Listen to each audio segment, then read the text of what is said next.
5 City Councilor. I'm the chair of the Boston City Council Committee on Government Operations. I'm joined by my colleagues, Councilor at Large Julia Mejia, President Ed Flynn, at Large Councilor Lucy Louis-Jen, at Large Councilor Aaron Murphy, Councilor Kenzie Bach, and Councilor Ken DeLara. This public hearing is being recorded. It is being live streamed at boston.gov City Council TV and broadcast on Xfinity Channel 8, RCN Channel 82, FiOS Channel.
It's Dennis Bynum, an emergency medical team member, Elena Odysseus, a parking meter supervisor, Jeffrey Lopes, president of MAMLEO, the Massachusetts Association of Minority Law Enforcement Officers, Jerome Hargrove, president of Local Lodge 100, Boston Water and Sewer Commission, and Daryl Higginbottom, the president of the Vulcans.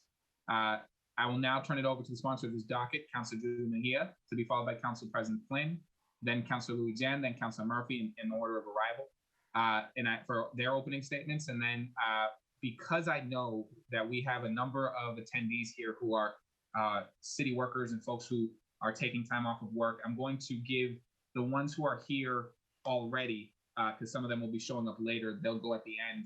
But the ones that are here already, I'd like to give them their 2 minutes before we go into the panel so that folks are fully aware of, the need for this and why we're trying to do this before we start to answer questions on it. And so I'm going to go to them. So if you are in the chat, well, not really the chat, you'd be in the attendee section. If you put your hand up, if you've signed up to speak and you are present, and we will go to you after we're done with councilor openings. And so with that, I'm going to go to Councilor Julia Mejia. Thank you, Councilor Arroyo. I also just wanted to note that our colleague, Councilor Liz Braden, has joined us. So just wanted to let you know we see you and appreciate you being here. So thank you to the chair for co-sponsoring this ordinance and for working so closely with our office to get this hearing off the ground. For nearly a year or so now, our office has been working and hearing from city employees from across all different types of departments. And each time we meet with them, we hear the same story over and over and over again. Employees of color, some who have been serving our city for the past 30 years, have been routinely denied opportunities for career advancement. In hearings, we have asked questions to numerous departments as to why they do not have more of a diverse workforce. And each time we ask this question, we hear a similar response, that the talent just isn't there. After meeting with countless workers of color, each of whom have demonstrated their expertise, their passion, and their commitment to the city, it is clear that the talent is there, but we're just not utilizing it. That is why our Boston Fair Chance Act is designed to do just that. The Fair Chance Act formally codifies a chief diversity position who will work with all city agencies to develop a detailed plan for hiring minority employees, women employees, LGBTQ+ employees, and employees with disabilities, a detailed plan for promotion of said employees, a detailed plan for improving workplace culture, preventing harassment and intimidation and bullying, and a detailed plan for disseminating this information to cover employees. The Chief Diversity Officer will also take steps to ensure that opportunities for nepotism or workplace discrimination are eliminated.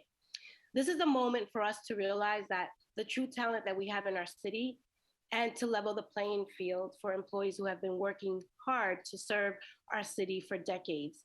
I look forward to this hearing and moving forward with this ordinance. And I just really want to, before I turn it over to Councilor Arroyo, is just share my deep gratitude for all of the employees who have stepped into their power, knowing that there were some concerns around retaliation, but really seizing this moment to say enough is enough. And sometimes speaking up and fighting for yourself can be exhausting. But I just want to thank you all for trusting our office in this journey and recognizing that if we work collaboratively with the administration, that we'll be able to get at the deep causes of the systemic issue that has plagued us for far too long. So thank you to you all for trusting our office in this process and for stepping up to tell your stories. Thank you. Thank you, Councilor Mejia. President Flynn. Thank you, Mr. Chair. I will be very brief. This is a proposal that I support. It's desperately needed. It will add to the diversity. It'll add to the professionalism and make our city stronger and healthier. So it's something I support.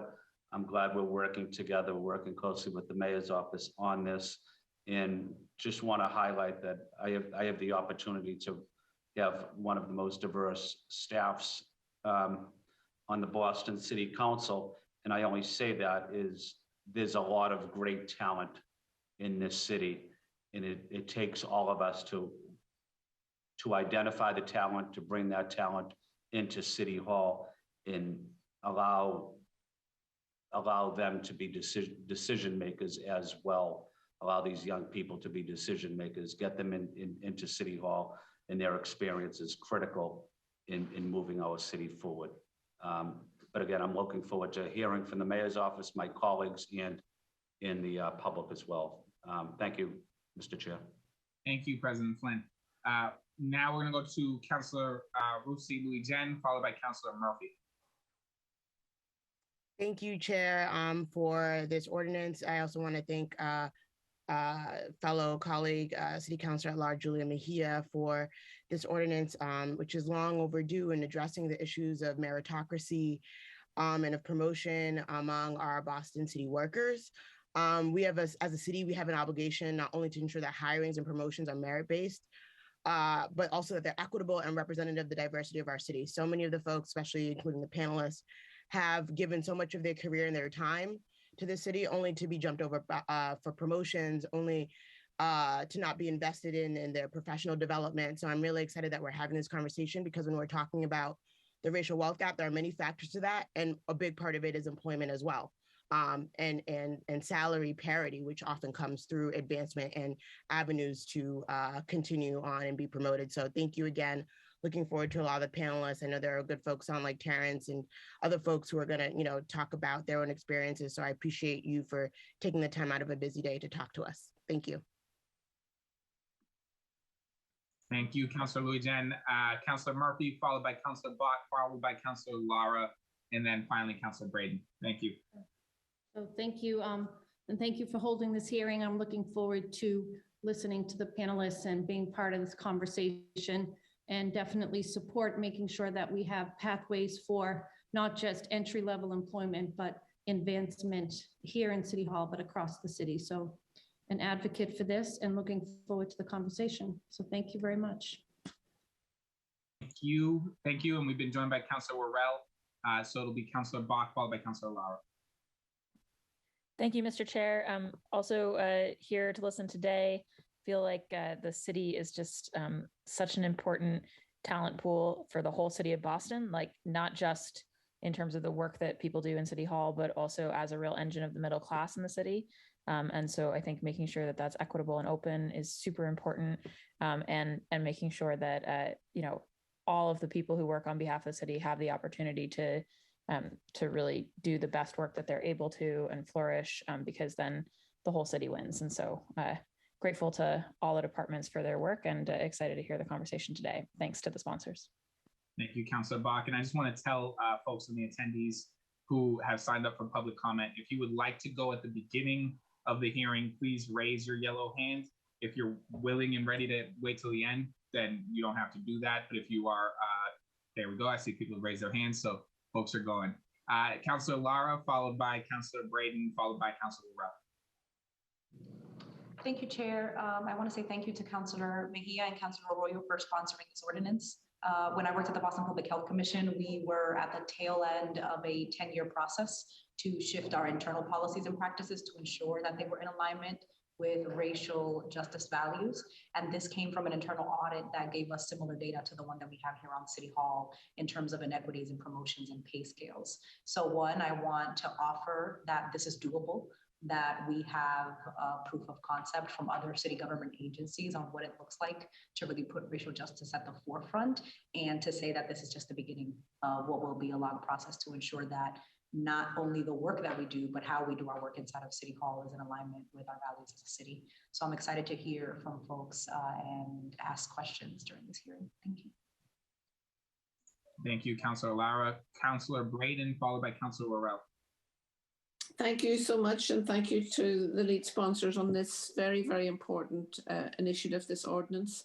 I think many of my colleagues have already said it, you know, a diverse workforce is a strong workforce, and coming from where I come from in Northern Ireland, I'm very familiar with the experiences of discrimination in the workplace against particular people of religion or whatever. And I think there is a path forward, and I think it's imperative that we act and set up a system where it enables people, a diverse group of people, to make advances in our workforce, in our hiring practices, in our promotion and advancement practices. So I really welcome the conversation this morning, and thank you all. Thank you, Councilor Braden. Councilor Worrell. Thank you, Chair, and thank you to Councilor Mejia for bringing this important topic forward. And I'm here for the conversation. I think this is a very important issue, making sure that we use all of our city tools to help in economic mobility for everyone here in the city of Boston. So I'm excited for this conversation. Thank you, Councilor Worrell. And so to be clear, we have folks in the attendee section that will be on the second panel. You will speak as part of the second panel after the administration. We have folks signed up for public comment who are not part of a panel. Right now, I only see Hector Mejias with his hand up. I see Terrence Williams is here, but I'm not sure if he would like to speak at this time or at the end of the hearing. And so if you would prefer to speak at the end of the hearing, Mr. Williams, you can leave your hand down. But at this time, I just want to let Hector Mejias go first and get his 2 minutes of public comment before we go to the administration. So Mr. Mejias, we'll make sure we send that to you.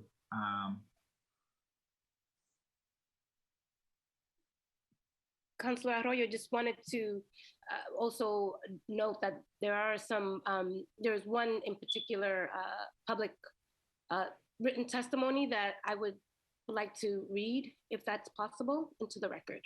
Absolutely. So after Hector, you can read that public testimony that you have. And then we can go directly to the administration. Hector, the floor is yours. You have 2 minutes. Thank you so much, Arroyo. My name is Hector Mejias. I've been working for the city for 20 plus years. I'm a Latino employee. And my complaint with what's going on is that in the years that I've been working with the city, I have yet to see a Latino supervisor hold a position there. I have yet to see a Latino that has the qualifications, the leadership skills to help the city move forward, as the slogan that they use, moving forward. You know, they continue to use their backdoor ways or their bad mannerisms to make employees not want to work here. On top of that, they call this equal opportunity, but in reality, there is no equal opportunity. Because if I go into an interview with 20 plus years and experience, they turn around and they give it the position to an individual with 6 months to a year just because of he's a friend of the person that's interviewing you. and they turn around and they use the HR when you file a grievance or you end up using legal representation that's unnecessary when you should have just did the right thing in the first place. On top of that, you have people like Patricia Casey, head of HR. You have people like Michael Bro, whatever he's calling himself now, chief administrator or whatever it is now. Or you have people like Danny Nee, assistant superintendent, or Norman Parks, an African-American assistant superintendent. That tells you to your face, while you're in an interview, you're wasting your time. We already know who we want. How do you tell someone that's sitting there in front of you in an interview that you're wasting your time interviewing when you bring all the qualifications that they're looking for, and sometimes even more? It's heartbroken to know that Latinos and also other African Americans are being treated like this. It's sad to know that these same individuals, they make their decisions upon the power that they hold, upon their own feelings and their however way they just feel that they can get away with what they're doing. And it's been going on for way too long, and it has to stop. A lot of people are being hurt with this, with the way that they're conducting themselves.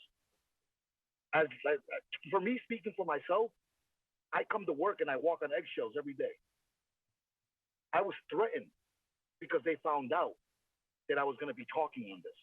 I was told that my situation at work could be a lot worse if I do or say exactly what I just said and said the names that I said. And that came from Mr. Parks. He had individuals call me and tell me that he was going to make my job a lot harder than it already is. And that's an uncomfortable feeling to have to come to work with the retaliation that they get away with, knowing that HR protects them. And it's just sad. To me, it's a horrible way to have to come to work feeling that way, knowing that anything that they say, anything that they do, they can get away with it. The same as the promotions. Whether you qualify, you don't qualify, it doesn't matter what color, shape, size you are. If you're not part of their clique, they're just going to abolish you. They're going to blackball you. As simple as that. And it's a hurtful feeling. And basically, that's basically what I have to say. Thank you for coming, Mr. Mejias. I'm sorry that you're experiencing that. I can't even imagine. But I thank you for taking the time to be here and to share that and the courage that you've shown today. You can stay for the hearing. We're gonna move you back to the attendee room so you can hear the hearing. But thank you for sharing your truth. I appreciate you. Thank you so much. Thank you. With that, Councilor Mejia, I think you said somebody wrote something in that you wanted to read. Yes, thank you. So this came in from a police officer, and I'm just going to read it. Thank you all for allowing me to submit my statement for the record on behalf of this ordinance. I have been a police officer for the BPD for the past 8 years and have called Boston quote unquote home for the past 31 years. I earned my associate's degree for paralegal studies from Mass Bay Community College and a master's degree in criminal justice from Bridgewater State. Barriers in police promotional opportunities exist largely due to the fact that promotions seem to be based on either who you know, quote unquote, or familial ties rather than merits. This reality is no secret. If anyone needs proof of the influence that family ties has on promotions within the BPD, take a look at past and current promotional lists and compare the last names on those lists to the last names of those that held any supervisor, managerial, or command staff titles. When I ambitiously took the most recent promotional test for a police sergeant, it was my understanding that the promotional process would be fair and transparent, but what occurred post-exam was far from it. This process has fallen short of my expectations due largely to the method, weight distribution of exam component. Instead of using a standardized objective method, the BPD uses subjective methods to grade and place most of the weight on those portions. To further add salt to injury, I requested through civil service and the BPD examiner administrator and was denied access to a breakdown of the scores of each individual component that made up the overall score. This breakdown would be a transparent way of keeping track of who and how certain individuals are ranked and promoted. Instead, we are simply provided a list that contains our rank on the list and expected to blindly trust the process. While the score or a protocol standard civil service promotional exam may have numerous issues in terms of, where am I? In terms, where am I? Oh my God, I lost my space. Wow. In terms of how high scores translate into actual supervisory abilities, it does call for a completely objective assessment. Since the current process has steps that involve completely subjective assessments, it is important that those seeking promotions can seek total scores on all phases of every test taker, so everyone involved can see how the scores are computed and ranked. In a department striving to achieve transparency to restore community trust and confidence, it is very important that this include how promotions are made and ultimately how the department is managed. This level of transparency will also benefit officers promoted to supervisory positions who have family or fall into who you know category. The relative of a current supervisor could easily validate their promotion by having high scores on all areas of assessment. It would be hard to argue with the qualifications of a candidate who had a very high score on the objective portion and the subjective portion. Of course, without this transparency, the subjective portion of the assessment will raise questions for the merits of a candidate's promotional eligibility in cases where they did score poorly or the written exam and very well on the subjective. I call on you to take a look at the list and ask yourself why we have generations of family members that remain in high positions and seem to hold enough influence over the promotional process to ensure that promotions are kept within the family or limited to friendship circles. I can talk all day about the disparities that minority officers face on a day-to-day at our police department. However, for the purpose of this hearing, I will focus on the issues we have with the promotional opportunities. In closing, I support the passage of this ordinance because it serves as a guiding point, a reminder that officers of all backgrounds need to be afforded equal opportunities for promotions through a fair and transparent process. While such an ordinance by itself may not break the glass ceiling, combined with other thoughtful and deliberate action from this council, it has the ability to completely shatter those barriers that folks of color face every day in the workplace. And this was submitted by Oscar Guerrero, who is a Hyde Park District 5 resident. Thank you so very much. Thank you. And so with that, I'm going to go to the administration, and then we'll follow it up with the panel of advocates. For the administration, we have Chief Manjeli Solis Cervera here from the Office of Equity and Inclusion, and Chief Segun Edowu from the Office of Economic Development. I don't know what order or how you'd like to present, but the floor is yours until you cede it back for questions from the councilors. So thank you both. Happy to go first. Buenos dias, everyone. Good to see a lot of familiar faces. Thank you so much to the council for getting this conversation started. I know this is not a new conversation, and I'm in the 8th week in the role, so I'm excited to dive right in. I also want to thank the different individuals who have already spoken and the ones that will be speaking. I'm looking forward to what you'll be teaching me and what we can do in partnership alongside you and the council. My name is Maria Angeli, and I'm the Chief of Equity and Inclusion. I want to say before I share anything with regards to the job, I just want to say that I see you and I feel you. I am the daughter of Latino parents who have often been overlooked. Or just straight up neglected for any form of promotional opportunities in their roles, simply because, to what was said earlier, the skills weren't there. I also, as now a working professional, I also recognize that the opportunities just weren't presented to them and that they also weren't offered any form of training or coaching. So I hear you, and I'm really grateful for your courage in speaking up today alongside the council.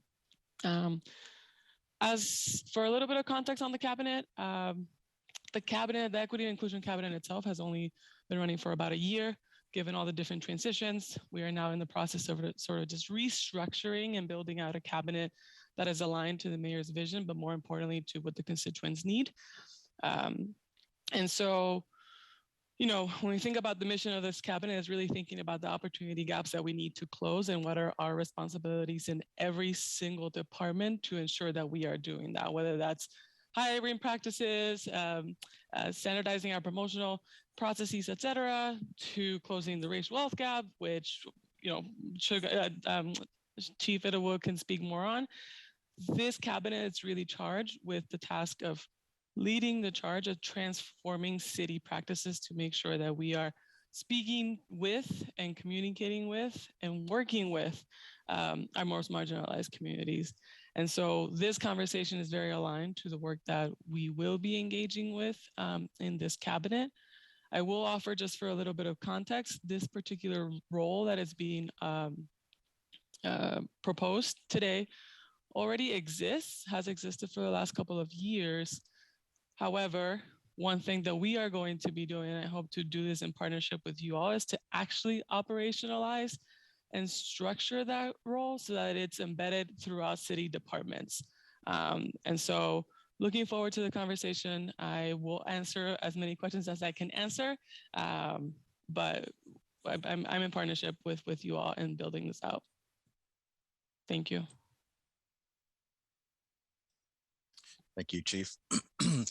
Good morning, councilors. I want to thank you, Councilor Mejia and Arroyo, for sponsoring this ordinance, and want to thank your colleagues on the council for adding their names in support, but more so for allowing us to have this conversation out loud.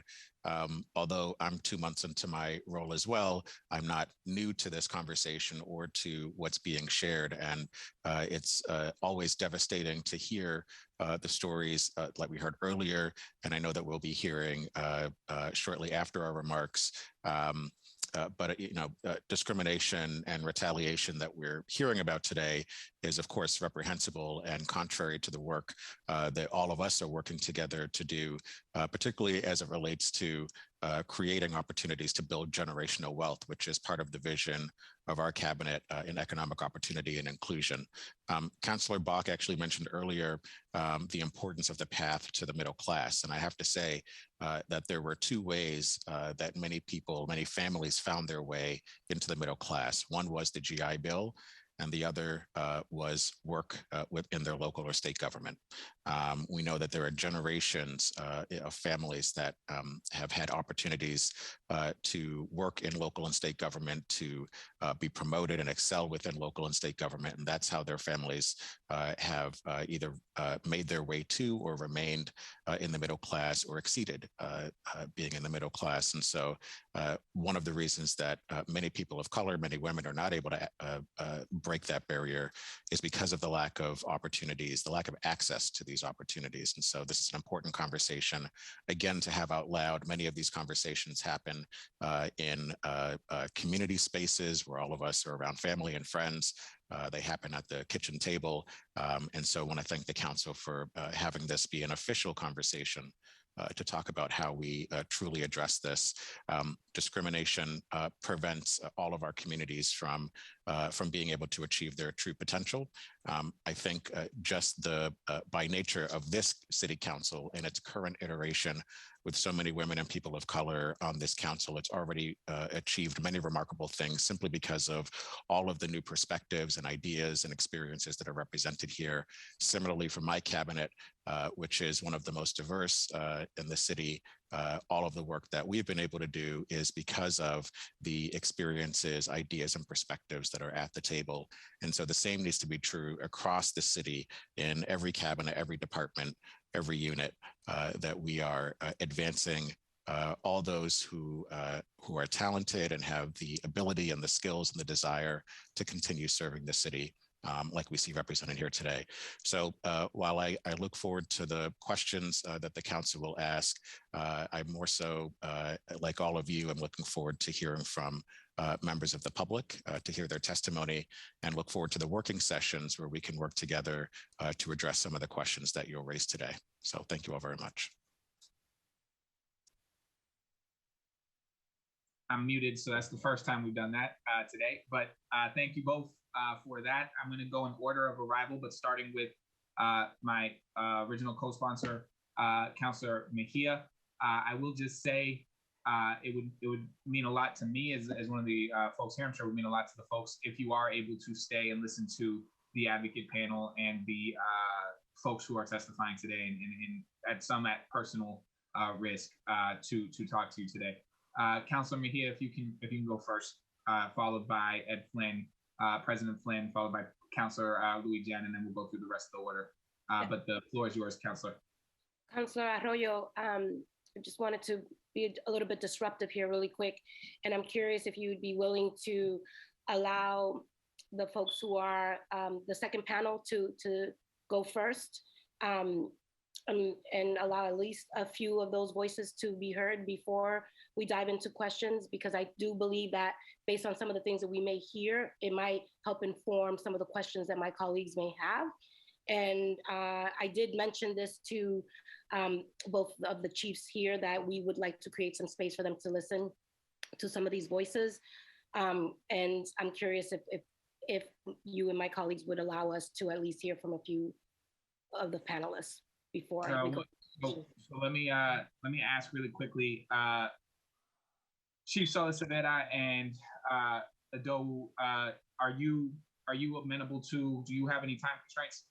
So I do have to go at 11, but to what Councilor Mejia is saying, I'm present today, of course, to address any questions, but really to hear from the community. So happy to stay for those testimonies and to follow up on questions and thoughts and ideas in the working sessions. Okay, so you also have to leave at 11? No, I can stay until 12. Okay, fantastic. And so I guess the question is, do we have anybody who has a specific question at this moment for Sagan? I don't see any hands for that. All right, and so in that case, if we have our second panel here, if you can let them in, and then we'll go right through the second panel to questions. Thank you, Councilor Arroyo. No problem. They'll be brief, and I think that their testimonies will be able to inform some of the thinking and some of the questions that my colleagues may have. So thank you for that. Certainly, thank you.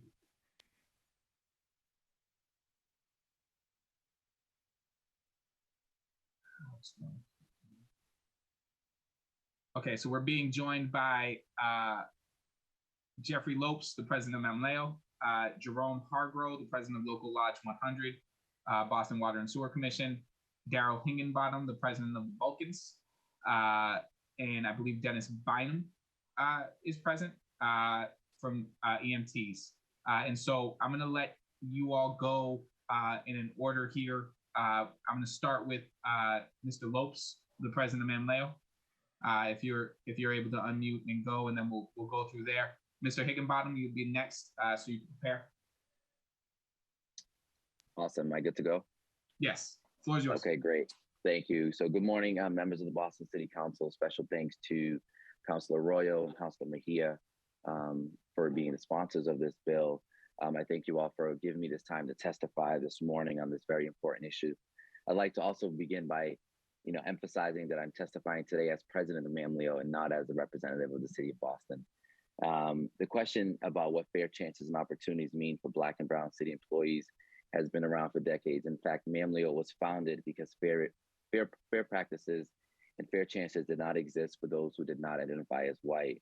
We're asking the city council as well as the mayor's office to approach equity and inclusion with a holistic perspective, not just to check a box. This is not about the traditional meaning of what nepotism is, where nepotism is about taking care of family and friends. It's about challenging the city and changing the faces of what leadership looks like and how it's reflective within our city departments. It means focusing on removing the continued exclusion of Black and Brown people from leadership positions in the city of Boston, especially in the Boston Police Department. For example, in the Boston Police Department, where about 34.5% of the workforce identify as BIPOC, the rank of captain only includes 8.7% of BIPOC individuals. The rank of captain are district commanders who are in charge of commanding local districts that represent our local neighborhood stations. For the rank of captain detective, not one person of BIPOC identification is represented in that rank. For the rank of lieutenant, only one BIPOC individual is represented within that category. For the rank of lieutenant detective, only 2 are represented. And for the rank of sergeant, only 15.6% of BIPOC individuals are represented. Now, this is just to name a few of the supervisory ranks. You know, this means really taking politics out of hiring, promotion, and movement to specialized units within the police department. We all understand that the police department is a department of the city, but there is too much political influence in how business is conducted within the police department.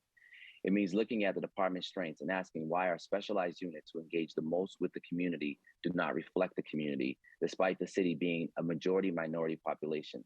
People create their own narrative around what nepotism means, but they continue to practice it by allowing political influence and nepotism to take place in their everyday decision making. We must create bigger portals of equity, looking at leadership outside of political campaigning and friend circles, but looking at where the biggest gaps exist and trying to fill those gaps with those who are the most qualified, despite their affiliations to politicians and to City Hall. Mailmeal has remained active in pursuing litigation against the city of Boston, where we see discriminatory practices.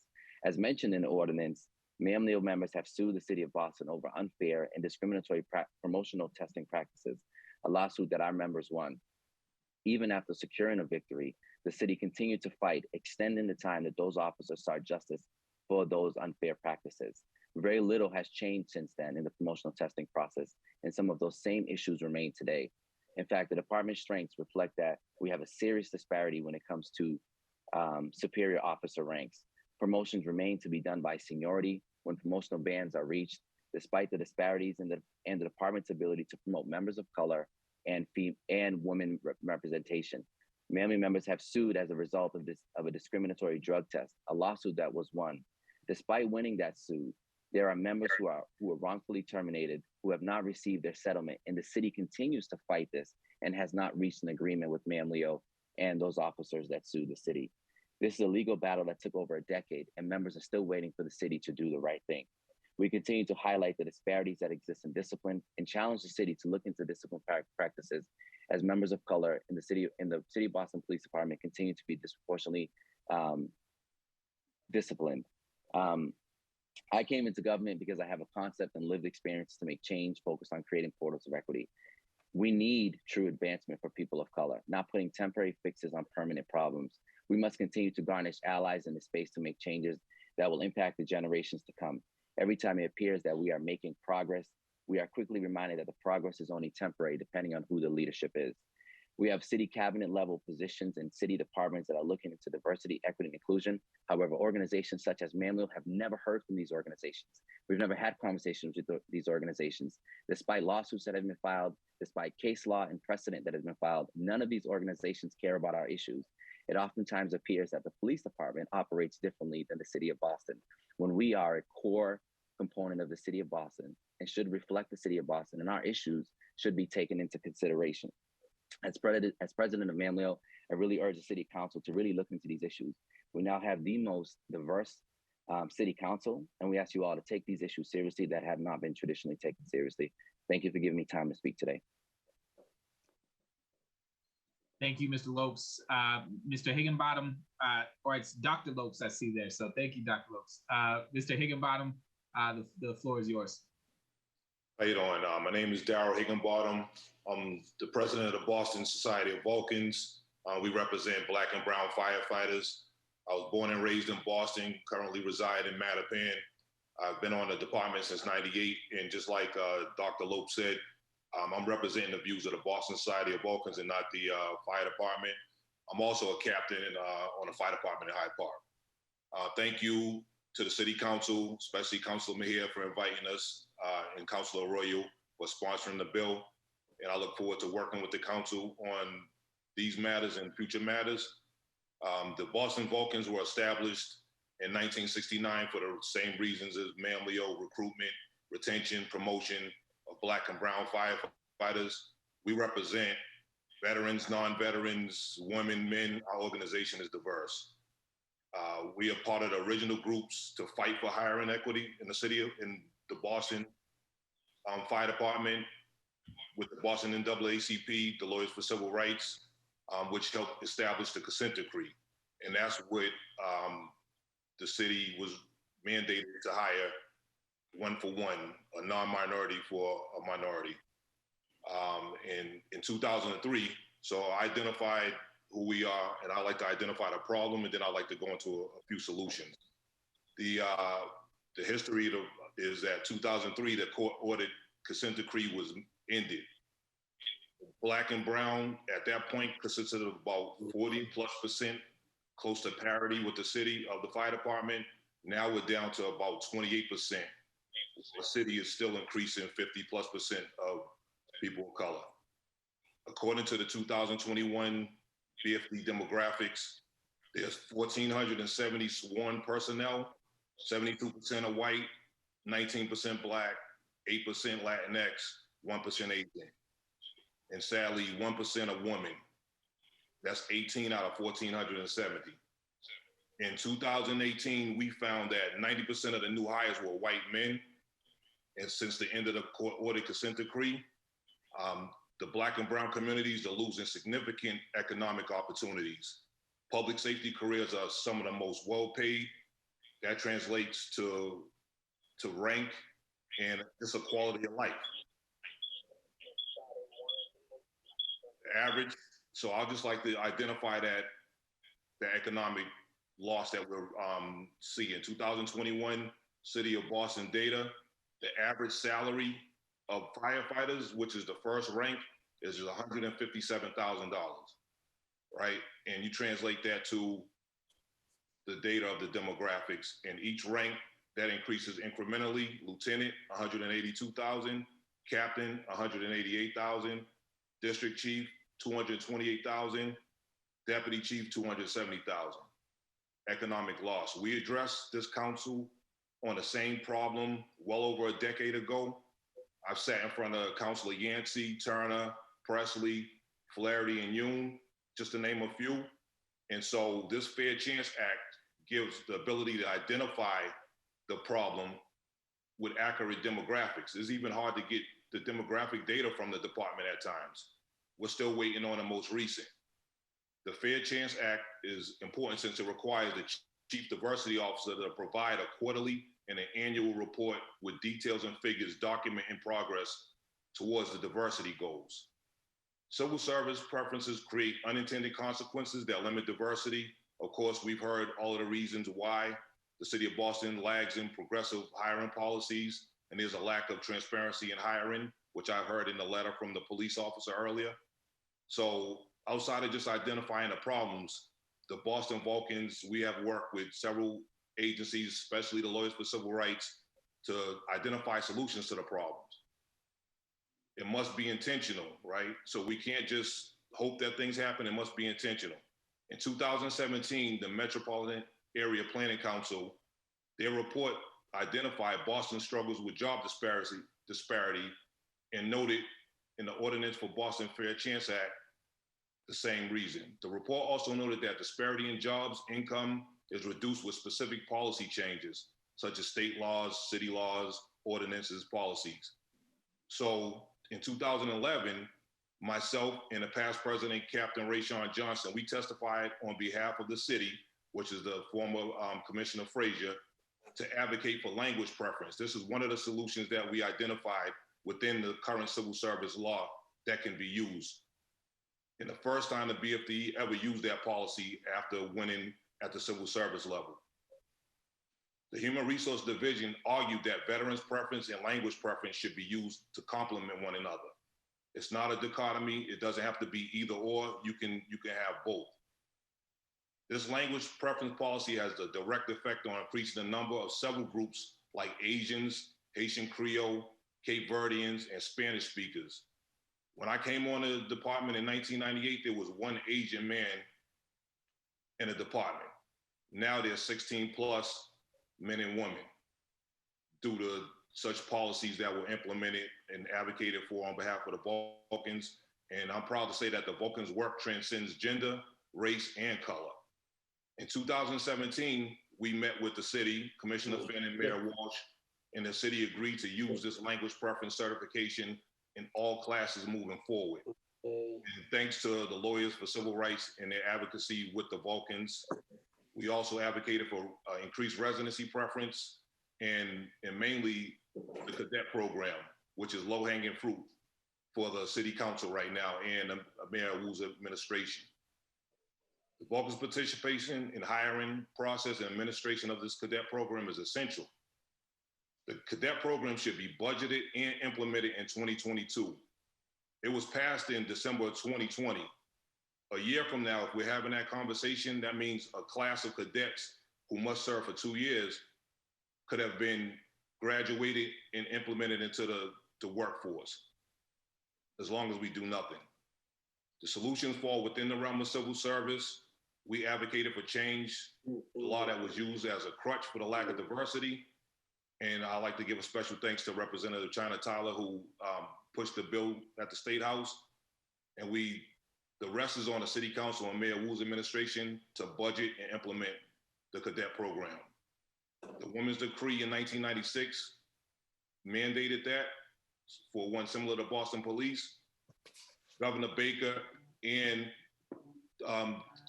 Boston Police Department identified the cadet program as a reason for diversity. 2 past Boston Police Commissioners were cadets. This shows that the program can be successful. There's no reason that a class of 90, which we have on now, with 1 woman in the class, that's unacceptable in a progressive city that received the largest safer grant in the country, from what I heard from Commissioner Dempsey on one of the hearings. This is a perfect opportunity to implement the cradle to career approach that I also heard that Councilor Worrell and Flaherty spoke about, and create opportunity for high earning careers. Also, promotional opportunities, another low hanging fruit. The ordinance for the Boston Fair Chance Act speaks to the promotional gap in gender and race that leads to income inequality.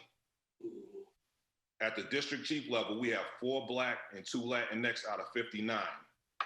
So a policy change that the City Council and Mayor Wu's administration could address immediately, reinstating District 5 in Roxbury as proposed by Councilor Flaherty, and the same that was done last year in West Roxbury in District 10. That's equity across city lines. Councilor Louis Jin spoke of doing right by our neighborhoods, and this is an example of that. The City Council has an obligation to ensure that hiring and promotions are merit-based and equitable, which I read in the Fair Chance Act. Within the current civil service structure, these people will be promoted by merit, which is their test scores. It's a merit-based promotion. It's not appointed, and it's also time sensitive. Also, at the deputy chief level, we have 0 of 18 deputy chiefs. And there's an opportunity that there's going to be a change in the command staff. If promoted within the fire department, we could get 1 Black district chief promoted to the command staff. It's a deputy. So the true reform really needs the civil service reform. These are the reasons that we've been told all along why we can't do things. These are solutions that we can implement within civil service. The Boston Vulcans and Lawyers for Civil Rights challenged a loophole at the civil service level back in 2018 that allows non-Boston residents who are veterans to gain preference, and that's creating a major disparity at the Boston Fire Department and on the different levels of civil service. And it was actually refreshing to hear Councilor Flaherty address the real issue. Because when listening to civil service reform, I'm hearing recruitment, I'm hearing diversity officers, I'm hearing lowering the fees. Those are superficial issues. The real issues are the residency issues that are being allowed. Again, progressive and encouraging words from the council that I heard and acknowledged as the most diverse in history. So the council's action must be intentional. We've helped provide actionable solutions to problems on the BFD, and the Fair Chance Act will help create and implement those solutions. Thank you. Thank you. I'm gonna go to Jerome Hargrove, if you are ready and able, followed by Mr. Bynum. Good morning, everyone. Good morning. Can you hear me? Yes. Okay. Dennis put himself on mute though, Dennis, because you need to go on mute. Thanks. Okay. Thank you, everyone that's here, for giving me the opportunity. I would like to first thank for being invited to speak about and how an ordinance such as this would have and can bear fruit of equality for someone like me.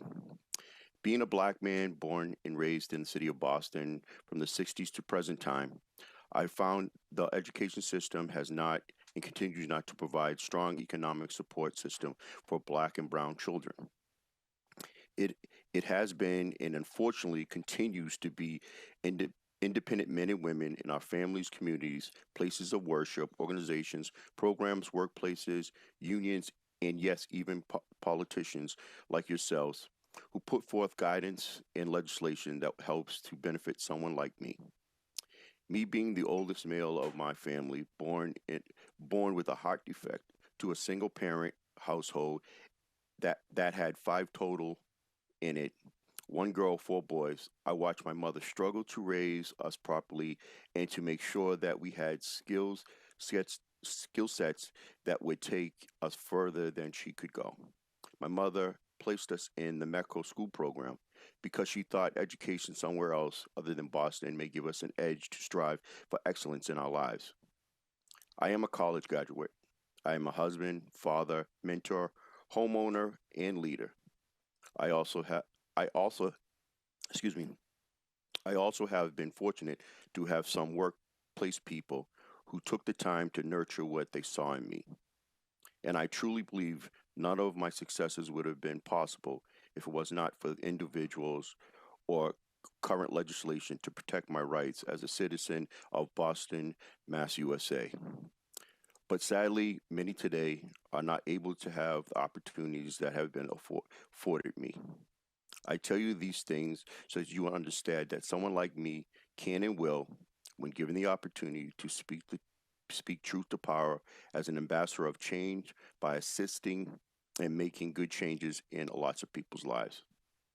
I can say now, putting forth legislation such as this ordinance would probably, at the very least, assisted me and others in not enduring past and present societal hardships such as racism and discriminatory practices. From the many of us who will speak today about such experiences, I will say, I believe even some of you have gone through some of these things yourselves and will sympathize or empathize with what you will hear today. My personal past, present, life, or work experience in either private or public sector that I have either been a victim, witnessed, or knowledge of. No special timeline or order. In the workplace community, racism, subtle and direct, overlooked for promotions, derogatory work practices, preferential treatment, use of bad language, disparity in overtime, disparity in disciplining, wage discrimination, neighborhood shaming, policy bending, favoritism, nepotism, sexism, and assault. I don't know any of your stories, but now you know mine. Thank you. Thank you, Mr. Hargrove. Mr. Bynum, the floor is yours.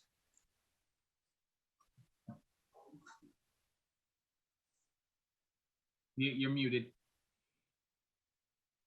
You're muted, Mr. Bynum. There you go. Can you hear me now? You're good now. Okay. First of all, I'd like to say hi to the panel. I appreciate the opportunity. I am a 36-year employee of Boston EMS. The ambulance, I've been there, again, 36 years. I've been operating out of the role as a lieutenant supervisor for the past 23 years. I have had numerous, I've made numerous attempts to move up in the superintendent employment, but I have been denied multiple times. So let's see, I've probably taken the opportunity about at least probably close to 10 times. And I've been denied all 10 times. And quite frankly, out of the chief's choices, I would say out of the 10 times that I've applied to try to move up in the ranks, I would say at least 5 of the times I had more supervisory experience and experience in dealing with department issues than any of the people that he promoted. So basically, I mean, we have quite a few issues. And the internal politics, like just about every department has.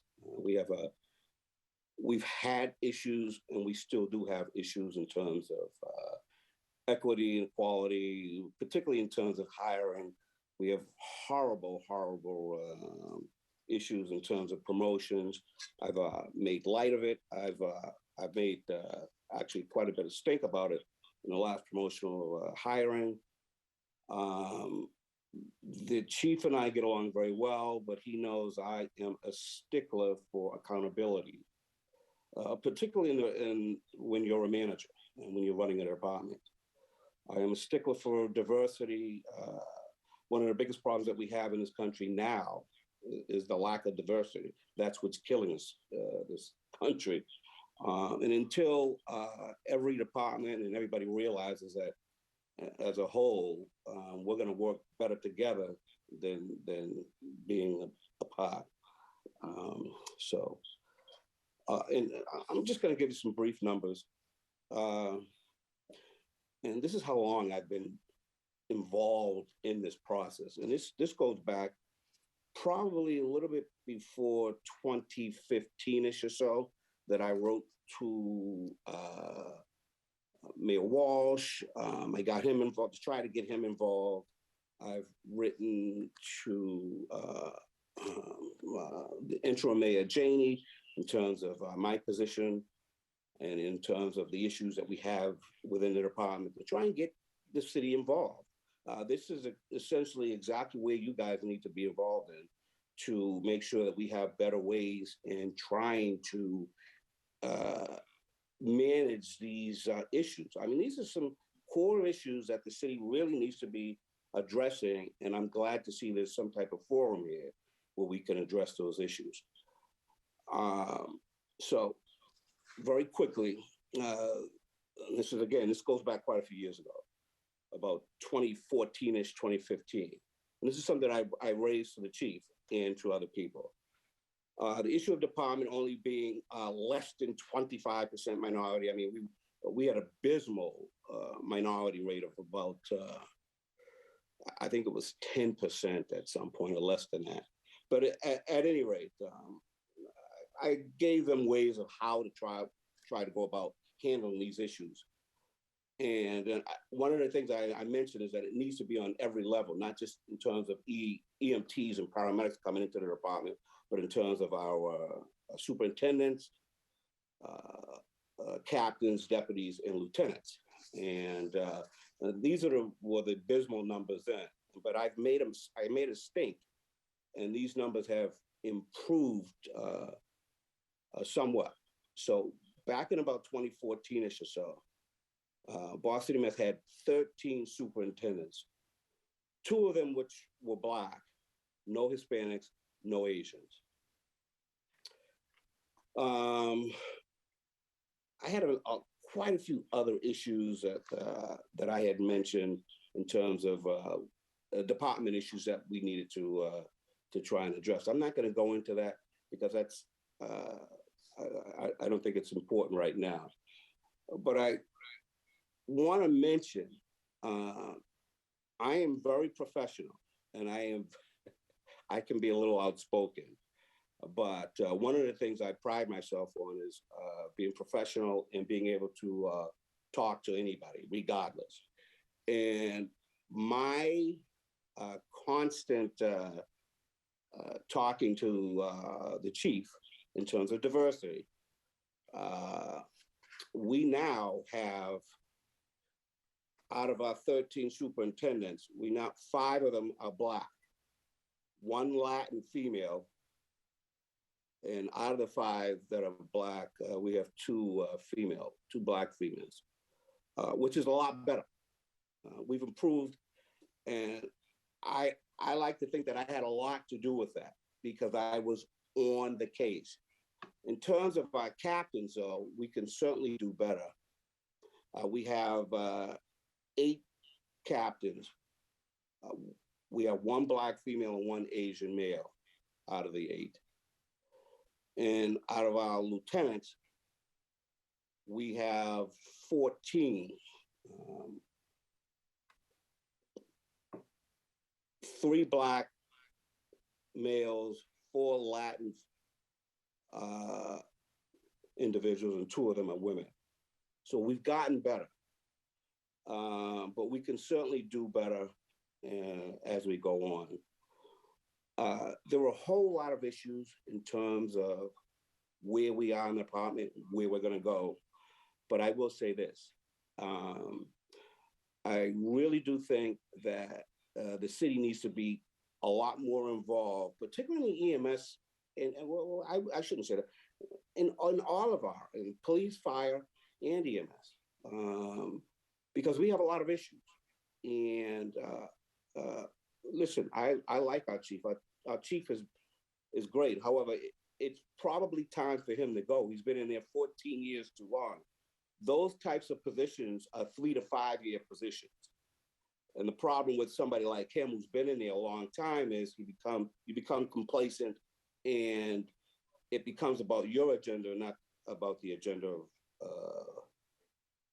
of the city. And it needs to be about us and where we're going and how we're going to approach things later on. And our plan, we need to have a good plan in place in terms of how we're going to proceed as a department and as a city, and to make sure our hiring practices are up to snuff, and our promotional process. Our promotional process is horrible. Just to give you a quick example, the lieutenants have to take a written and practical exam. Our superintendents just take they just have essentially an interview, and may have to do an essay. So, I mean, these are guys who are in a higher position, but have to do less in order to get the position. So I realize some of this may be contractual, but it certainly can be worked out and addressed. So again, we've got a lot of issues, and I appreciate the opportunity to be able to, I mentioned a lot of what goes on here at Boston EMS, and I won't get into other things. I've left quite a bit of literature for you guys to look over, present it to you guys. You can look over, you can see where I've come from, my past plans, my visions, and so on and so forth. And you can get an idea of what I was talking about, what I'm talking about today, and how I brought it to the forefront today. Thank you again. Bynum. I appreciate everything. Thank you, Mr. Bynum. I'm going to go now to the counselors, starting with Councilor Mejia, and then in order of arrival, your questions can be for the administration or this panel. I will just ask, there's a number of attendees who have not signed up on our official sign-up list for giving public testimony. If you can please email Michelle.A.Goldberg, that's MICHELLE.A.Goldberg, GOLDBERG @boston.gov, so we can put you on our official public testimony list. So if you are sitting in the attendees, please email Michelle.A.Goldberg @boston.gov so we can officially recognize you for public testimony. With that, Councilor Mejia. Yeah, thank you. And thank you again to all of our panelists for sharing your truth and bringing to light your experiences. This is the only way we're going to move the work forward if people are willing to do just what you did today. So thank you for that. I just have two questions because I know we have a lot of our council colleagues and more public testimony, so I'll be brief. Well, my first question is to the administration. If you could talk to us a little bit about more about what the existing Chief Diversity Office does and how they will be impacted by the work of this ordinance. So it'd just be great to get a little bit of understanding around that. And does the administration have any initial notes or feedback that they would like to express now, so that we may begin to work on refining this ordinance a little bit? And then I have just one question for the advocates, so you can start thinking about this. So when it's your turn, is given each of your lived experiences, do you feel like this ordinance addresses some of the difficulties and discrimination that you have experienced? And if you could design a process that allows for hardworking employees such as yourself to be promoted without discriminatory practices, what would that look like? So that's the questions for the advocates. If you can think about that so you can share, that would be great. And I'd love to hear from the administration first. Yes, so the first question I'll answer to the best of my ability. My understanding of what the diversity office was doing prior to the Wu administration was threefold. And I'm sure I'm missing a lot of context here, but they were doing work around the cadet program, and something that I'm glad that I was brought in today. Something that I'm hoping to do is start communicating with folks outside of the City Hall building as well, so we can start thinking about what are some of those projects that we need to pick up and like run with, especially for the ones that you've named are sort of high impact, low lift. Also, just the diversity dashboard that was created a couple of years ago. My understanding is that that came from the diversity office as well, and has been kept up by DOIT, by the Department of Information Technology, and also what is housed currently under the diversity office are the employee resource groups that, due to the pandemic and a couple other, and the transitions last year, are just now starting to kick off, and we are hoping to move that work forward. Your second question, any feedback to the current ordinance? Is that what you? Not feedback. I am looking forward to engaging in a dialogue about this. I think one thing that I can talk about already is, our vision is more of like a midterm, long term, is that we are going to, we say embed equity and inclusion throughout city practices. One tool we're going to use is by actually inserting, and my goal, especially after today's conversation, is really to think about what would it look like for us to grow talent from each of the different cabinets, to have those folks become, the name right now is something along the lines of diversity, equity, and inclusion ambassadors, right? And those are people who have equal level to a deputy chief right now as with the current structure of cabinets, right? Like I'm just using language that people can be familiar with. So that's one tool that we are going to use as a cabinet to ensure that we are embedded these practices that we're talking about today. And so that is aligned in your ordinance. And so one thing that I'm going to be asking a lot about is like, how can we work together to make sure that, in asking about your quarterly reports, what are some of the benchmarks that you actually want to see, et cetera. But no feedback yet. I think it's very aligned to at least one of the tools that we're going to use as a cabinet moving forward. Thank you. Thank you.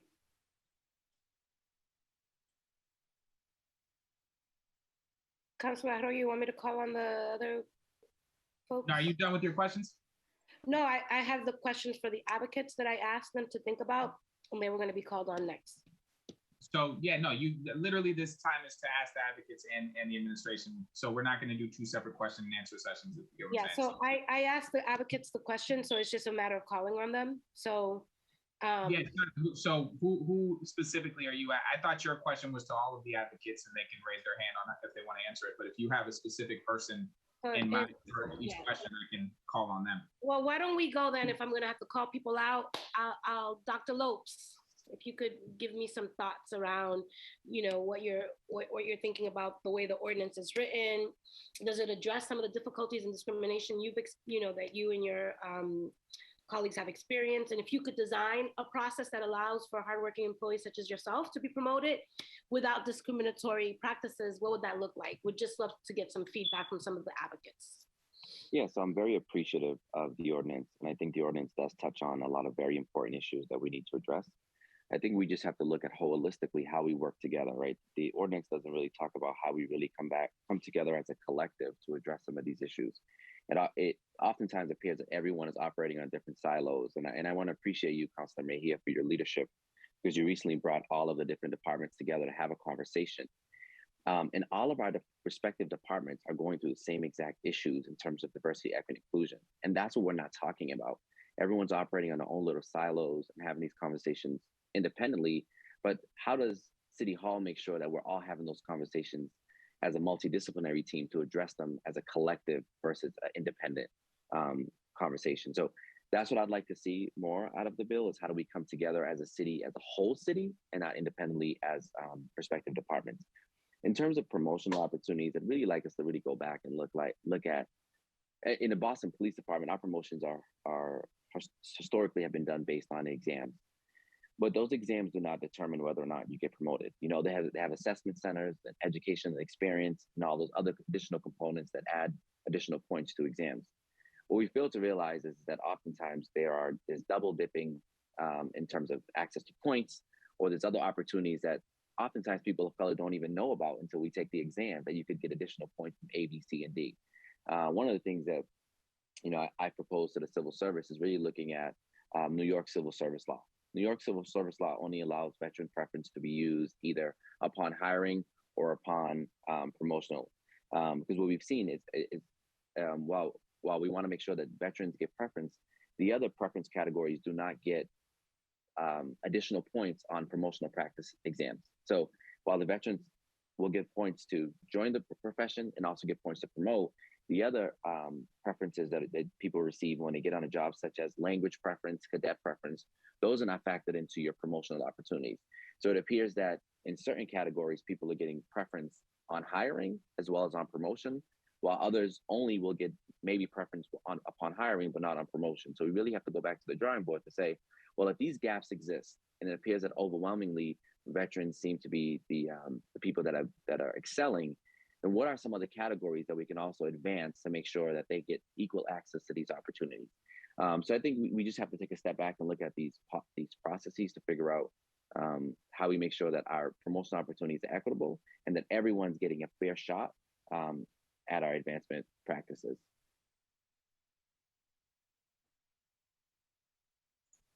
Thank you. Councilman Hay, do you have any other questions for the activists? No, I know that Councilor Bach needed to go, and I just wasn't sure if she wanted to ask any questions before she left.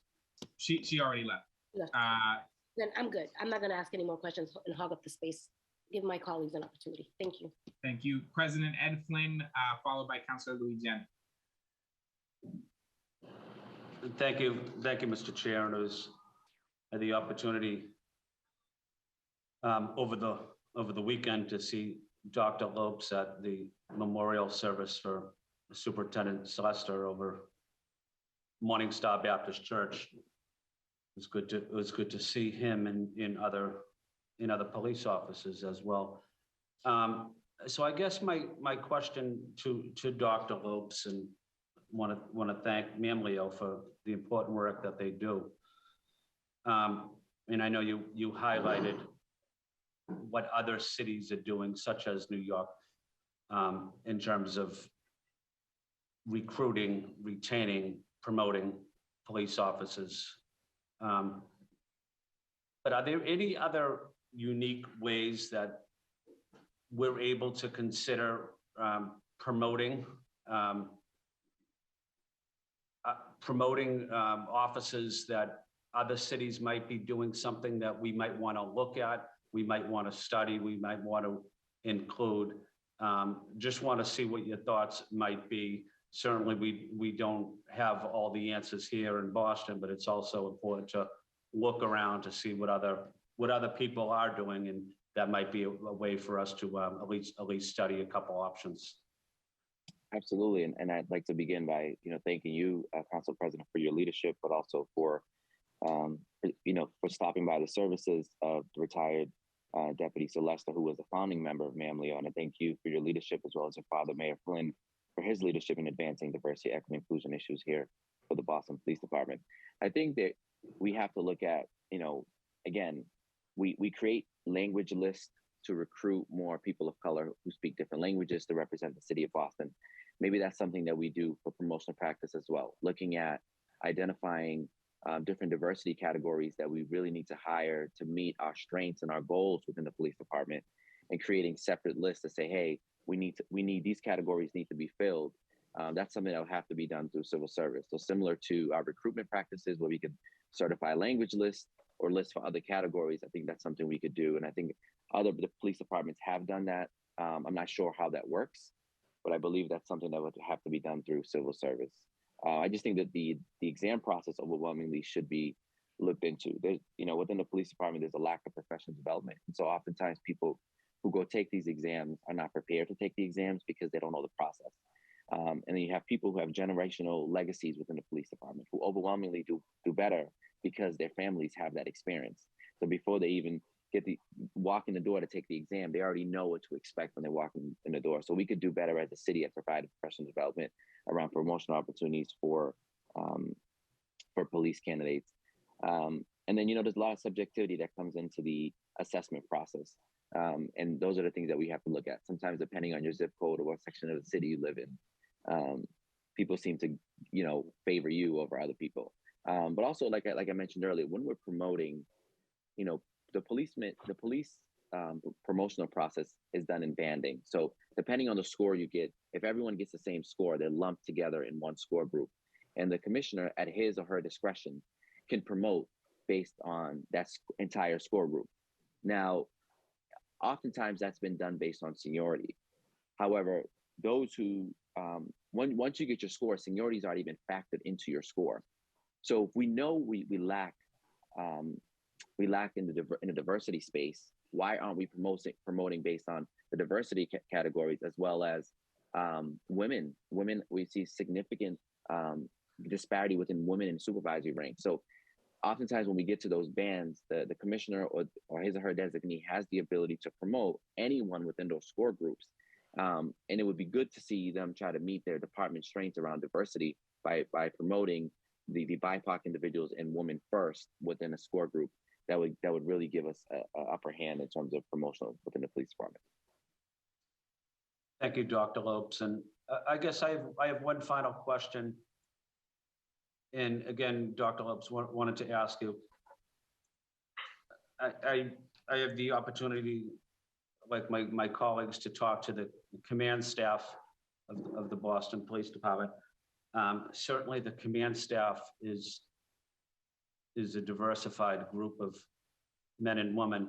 I guess my question, Dr. Lopes, is I won't use the word responsibility, but what is the role of the command staff of the Boston Police as it relates to mentoring, developing, talking to young officers of color, women of color?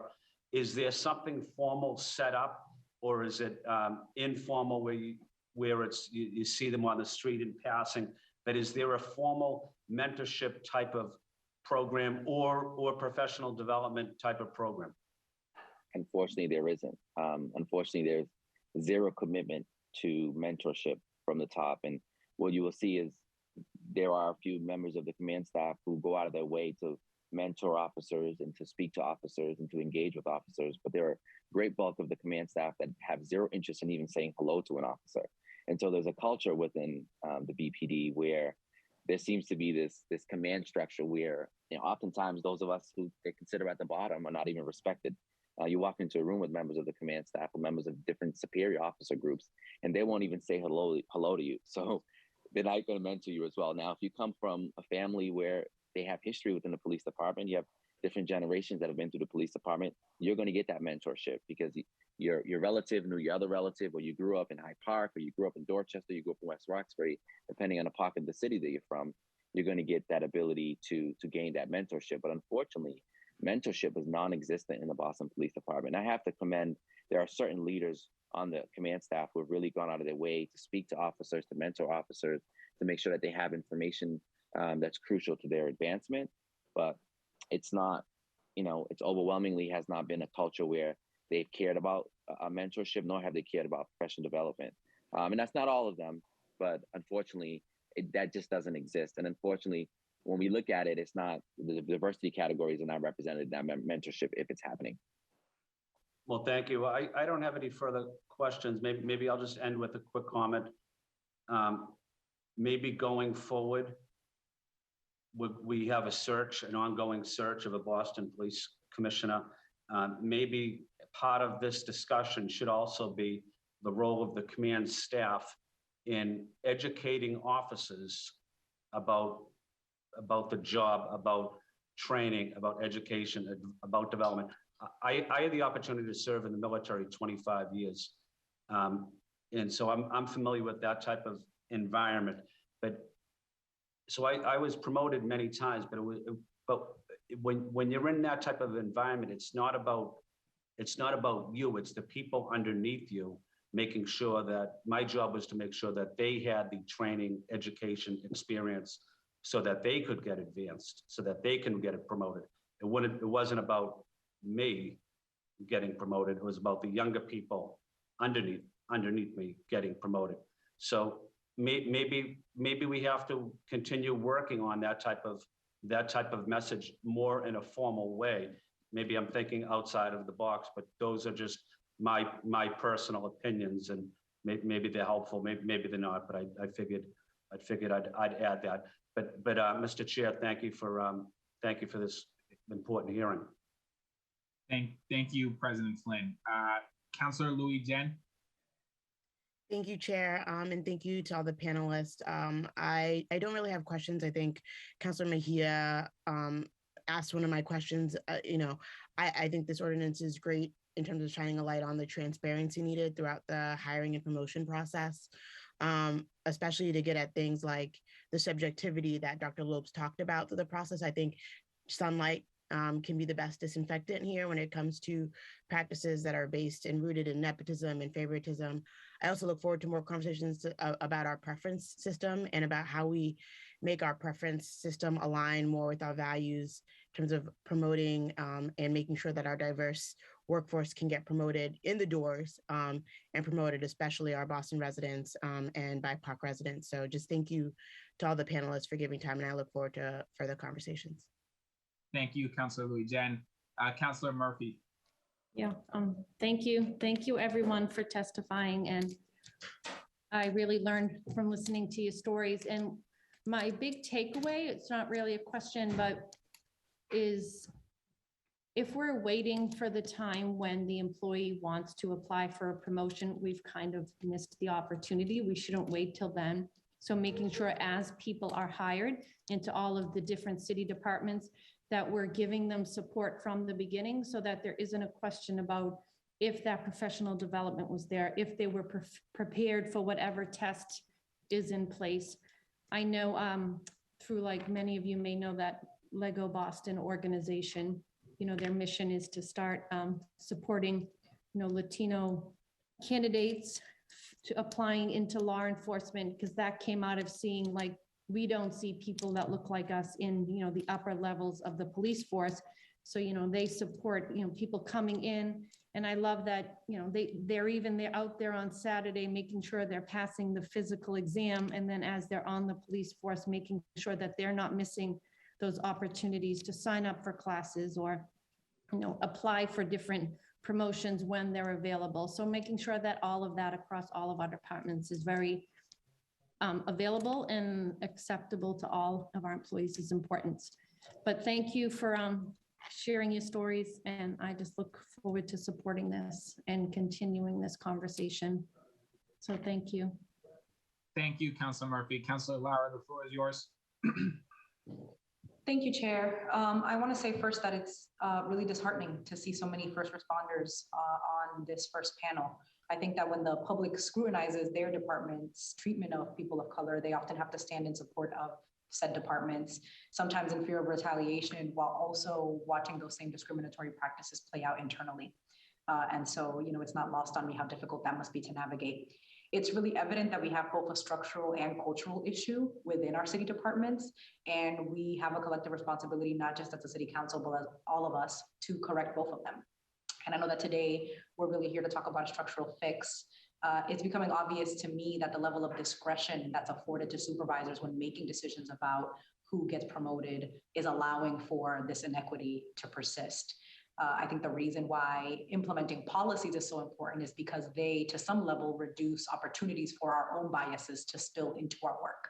So my question for Chief Solis Cervera and any of the panelists here is about the evaluation processes that we currently have in place. Since evaluations are often considered a part of the promotion process, is it required that evaluations are used when making decisions to promote workers? Is there an opportunity to standardize our evaluation processes where appropriate right now?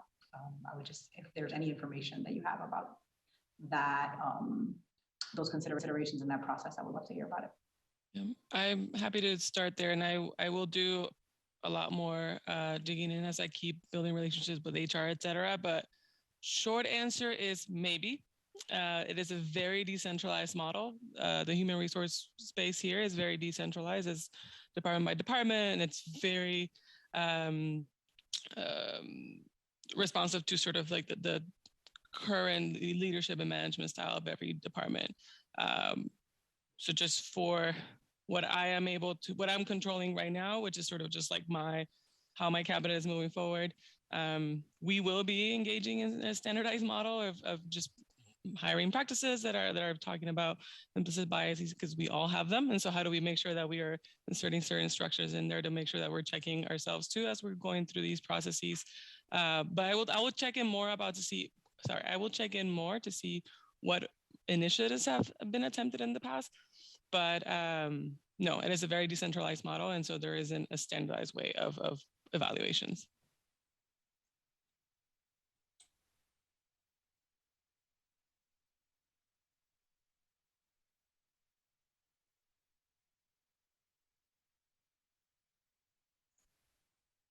Councilor Lauer. If any of the panelists have any insight to their standing evaluation processes and whether or not they've been standardized, I would love to hear from them. If not, then I have no further questions. Thank you. And for the panel, if you unmute, if you can unmute and just answer the question if you have anything on that. Say the Boston Fire Department is strictly test score, civil service, so there's no evaluation involved in that.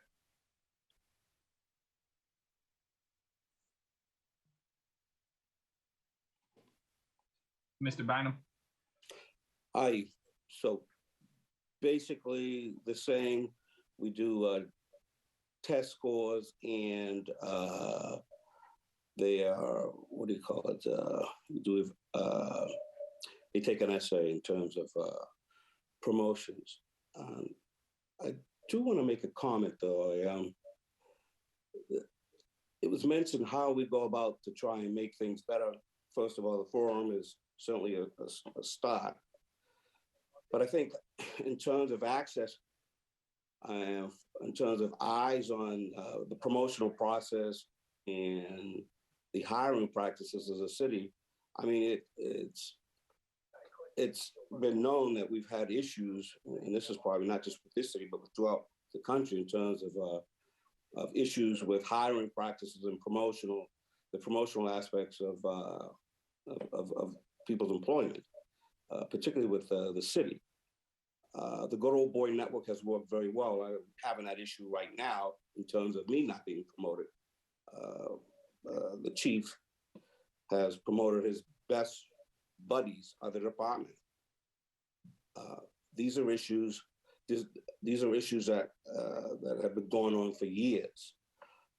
So one of my suggestions would be is that I think this is a perfect opportunity for the city in terms of the mayor's office to get involved, because we've got to have some type of accountability, meaning maybe you pick from every department, a chief diversity officer within the department that reports directly to the mayor's office. That's how you can have some type of dialogue in terms of what's going on in your department, in each department, and we can. It would be a better recipe in terms of trying to deal with these types of unfair practices, and it would be a lot more transparent in terms of how to address these issues. So I just wanted to make that one of the suggestions. Thank you, Mr. Bynum. I don't know if any of our other panelists would like to add anything to that. Yes, I would. Floor is yours, Mr. Arbor. Okay. I think there was a couple things that stood out to me. One was when I was reading the ordinance, when I saw who was appointed to that position as the diversity officer by the mayor, the first word that popped into my head was loyalty. And my suggestion would be that it wouldn't be just the mayor appointing, but it would also be the city council, councilors, at the very least, city council at large, who would actually vet this person to make sure that this person would not have any loyalties, because I've seen in my my work experience in the public sector that loyalties also play a big role in why things don't get looked into, or even information that is asked by someone investigating, it's very watered down. You know, there's not this, all the information is not there. So that's the first thing.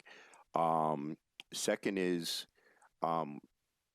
as I was listening to everybody, I was trying to figure out how exactly does this ordinance work, you know, because let's say that I felt that I did not get promoted to a supervisor or managerial position because of my, you know, education, my years of service, and all these other things.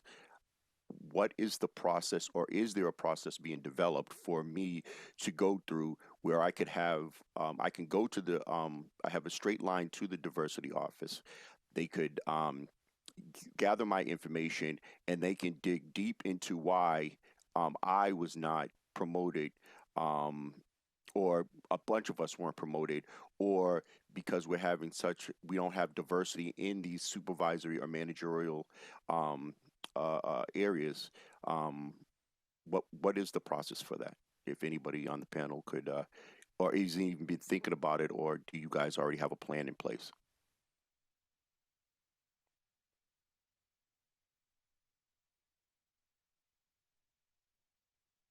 Just to be clear, Mr. Arbor, is your question for the counselors? Oh, I mean, excuse me, the counselors. I said panel, the counselors. Thank you. Councilor Mejia, do you have anything directly for that?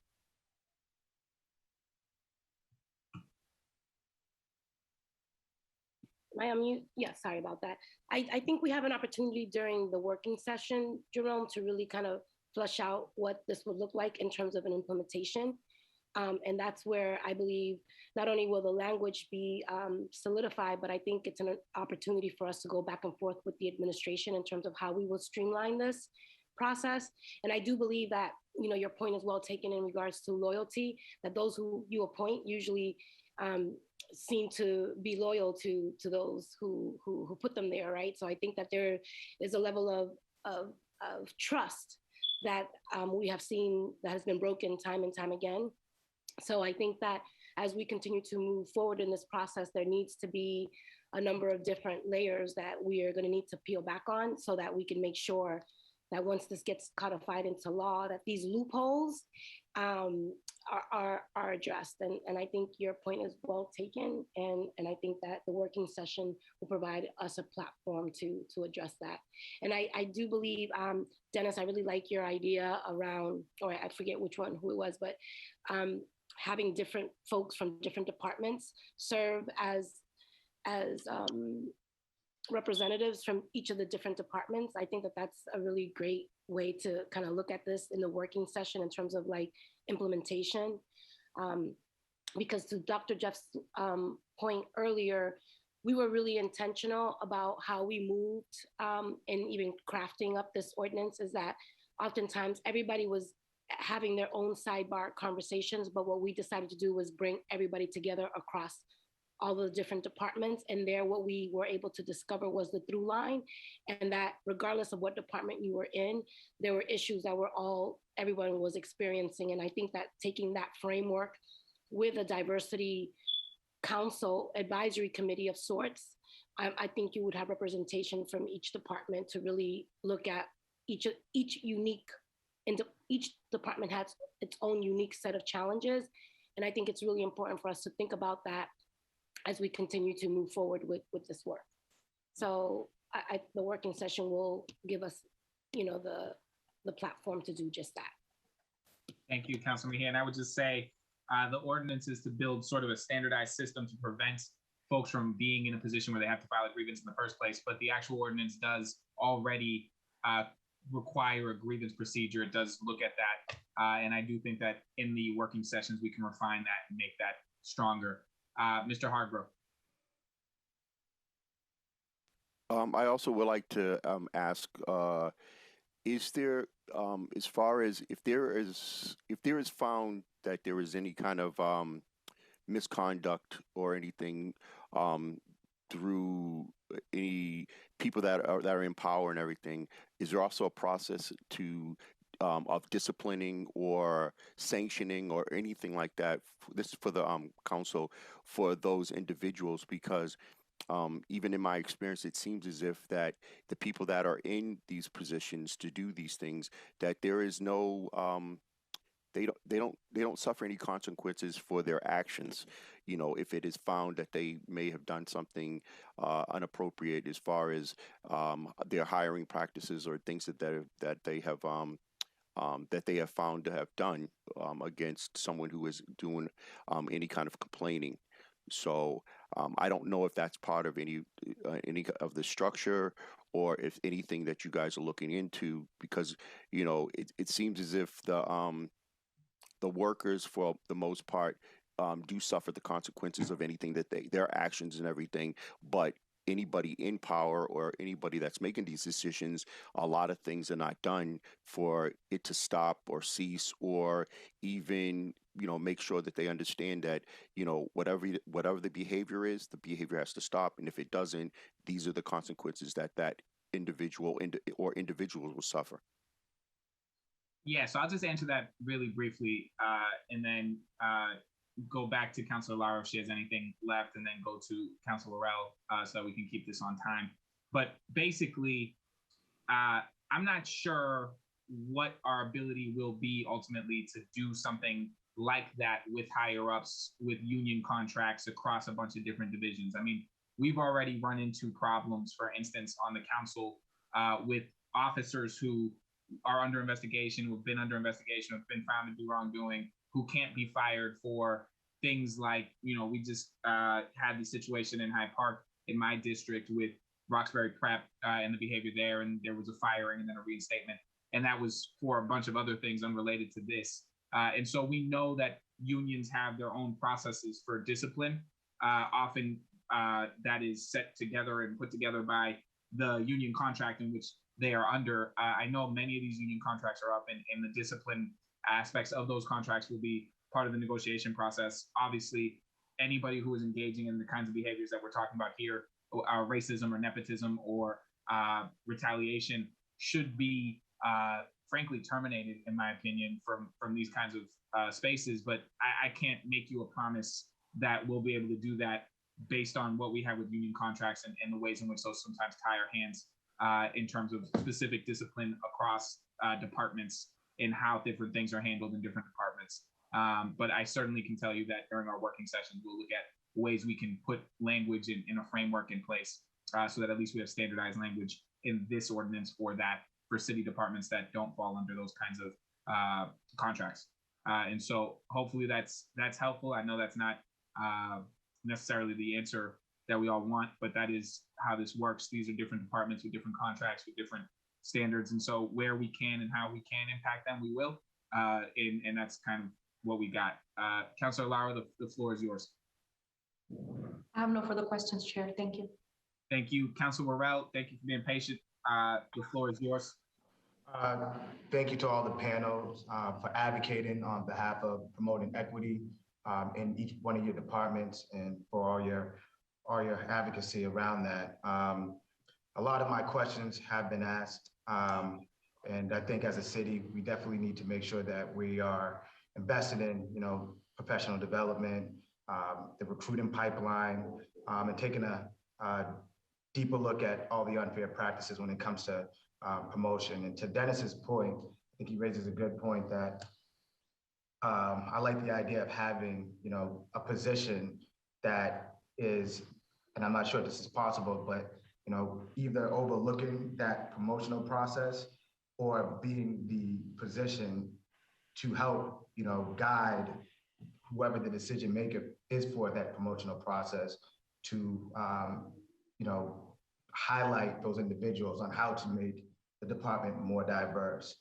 And, the other question I had when you just answered it, Councilor Arroyo, was to see if there's any way that we could also, I know we're talking about promotional, but I've also heard from a lot of our police department that there's a lot of unfair disciplinary actions. If there's any way that we can take a look at, make sure that this position also takes a look at that when it comes across the department. So I'll just jump in on that. Just to be clear, the Globe has also documented a history in a database and a record of in equal discipline. So that's not just a complaint. We have the data and the documentation to show that at BPD, Black and Latino officers face stiffer punishments, face punishment more often. That has been very public and very detailed. So I just want to be clear for folks that are listening that it's not just some folks make complaints. There's data to show that. And so the hope is, Councilor Worrell, that yes, in some way, shape, or form, we can get to that through this. But again, there's also that union negotiation process on that contract, and we want to make sure that things like that are discussed in that as well. Ultimately, we can't negotiate that contract. There's obvious rules between the city council and that, but I think it's safe to say that we all want mechanisms to address things like that, especially things that show racial bias in that way. And so with that, whatever questions I did have been asked, but I also just want to make sure we give folks that are here and have waited patiently to give public comment a chance. I want to start with Damali Simmons, who is taking time from work to be here. So if we could move over to Damali Simmons, and I just want to remind everybody that if you are here to give public comment, to please email michelle.a.goldberg@boston.gov so she can put you in the list. And also, if your Zoom name is not your name, please change it to your name. So if it's your initials or anything like that, please do that. Damali Simmons, and just so everybody knows, I'll say it one time, we have two minutes each. So Ms. Simmons, if you can go, the floor is yours. Yes. Thank you. Excuse me. Good morning, everyone. First, I would like to say thank you for giving me the opportunity to speak today. Excuse me if I stumble. I am a little bit nervous. A little bit about myself first. I am a Native and African-American woman, was born and raised here in Boston and went to school here as well. I'm a mother to a 6-year-old who attends Boston Public Schools and someone who works for the city of Boston at Boston Water and Sewer, and I am part of SEIU and SEIU AFRAM, which is the African American Caucus within my union. I come before you today to speak to you about change to unfair treatment to minorities in the workforce throughout the city of Boston. In my 10 years of working for the city of Boston, I have experienced, witnessed, and heard of many racial, discriminatory, and harassing complaints, unfair disciplinary actions, along with the extreme nepotism nepotism, and the unequal racial wealth gap, which is currently still happening. It states in company handbooks and it states in company handbooks and contracts. None of this will be tolerated. However, it still continues to happen a lot. No matter what we say and what we do, nothing has been done to upper management. Because of fear of retaliation and no accountability is being taken from management, which has happened, we mostly keep it to ourselves. However, given that said, it would be great for you all to lift your voices in power to change the centuries of these inequalities and unjust practices within the City of Boston workforce without having to go to extreme lengths to make it a healthier and positive work environment. I greatly appreciate you listening to me today. Thank you for your time and patience. If you have any questions or comments, you may ask me or after. Thank you very much. Thank you. Mr. Terrence Williams, I believe you've been waiting patiently. Thank you, Ms. Simmons.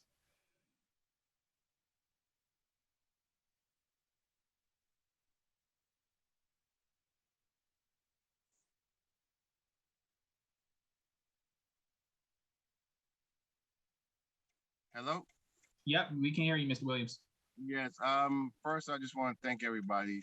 But, I just have a couple of things to say that God and the devil can't reside in the same house. So it's time to change that house into a world.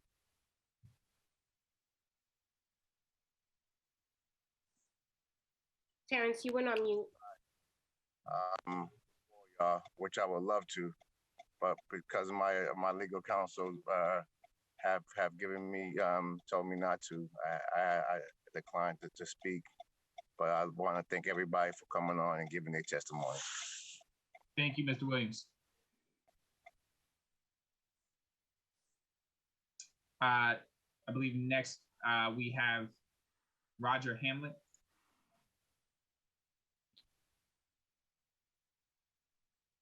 Roger, I think is still listed on the attendees. I think he's being promoted to panelist now. Thank you.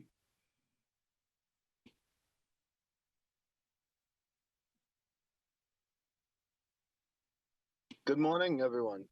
Good morning, Roger. Thank you guys for having me. First of all, my name is Roger Hamlet. I am the president of the United Coalition of EMS Providers. That is over at Boston EMS. And first I want to say thank you to Lieutenant Bynum for stepping in and representing Boston EMS and USEP in this forum.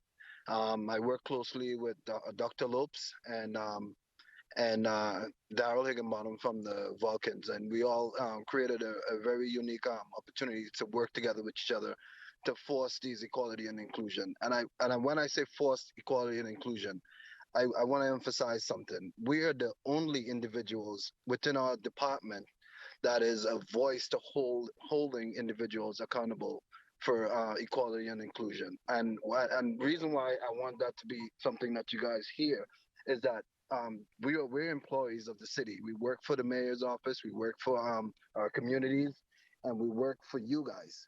And we should not have to hold our supervisors or our leaders accountable for equality and inclusion, for the hiring processes and making sure that it's fair. We should not be standing up there and being the sole personnel doing this. This should be incumbent upon you all to make sure that you hold our departments accountable for equality and inclusion. We fight for this every single day. It's not just one day like today you guys are out here and listening to what we have to say. We do this every day, and it can be tiring because sometimes we feel like we are alone. On top of that, we also deal with the same diversity issues as people of color that we are sacrificing ourselves and our positions to become as we keep our voice being heard. Lieutenant Bynum raised a serious and important question and asked for that you guys have someone within our division, our department, that would actually stand up and be the voice to bring that information to only the mayor's office, so you're not just hearing from one side of the department and making and not giving you the full view of every single person. If we talk about equality and inclusion, inclusion is important. And if you are talking about inclusion, we want to hear from the individuals of color within the department as well, who are not representing the top part of our department. That's all I have to say. And I want to say thank you all. Thank you, Councilor Mejia. And I appreciate you guys having us on today. Thank you. I don't know that anybody else who has signed up for public testimony is currently here. So with that, I'm going to adjourn our council hearing. There will be council working sessions. We will be moving this forward. I appreciate the outpouring of support from councilors who have been here today on an issue like this. I do want to give Councilor Mejia, as an original co-sponsor, a chance to speak and give a closing statement before we adjourn.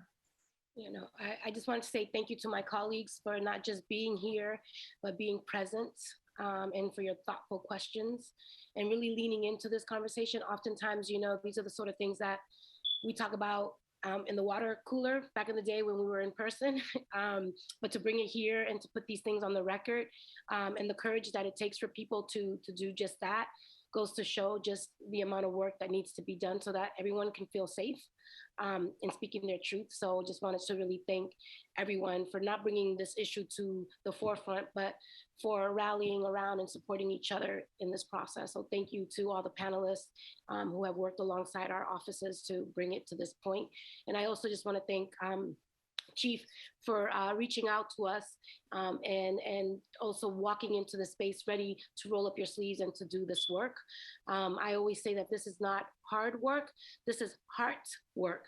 And that hard work really takes a toll on us oftentimes when we are standing up for justice. And it's going to take all of us working in different ways to move this work forward, and looking forward to that partnership and making sure that the folks who spoke here today not only leave feeling heard, but recognizing that there was a call to action here to us as city councilors, that this is not just about another check on the box, that we're going to put pen to paper and really lean into this work. So thank you everyone for your partnership. And I want to give a special shout out to my Chief of Policy and Communication, Jacob DeBlaycourt, for organizing all of this and getting us all together, and for working so diligently on crafting alongside Jasmine from Councilor Arroyo's office to put together an ordinance that really reflects the needs of this moment. So thank you both. Thank you, everybody. Thank you for your participation, and we will make sure that everybody here knows about our next working session on this. So thank you. And with that, I'm adjourning this hearing. Thank you. Bye, thank you. Thank you.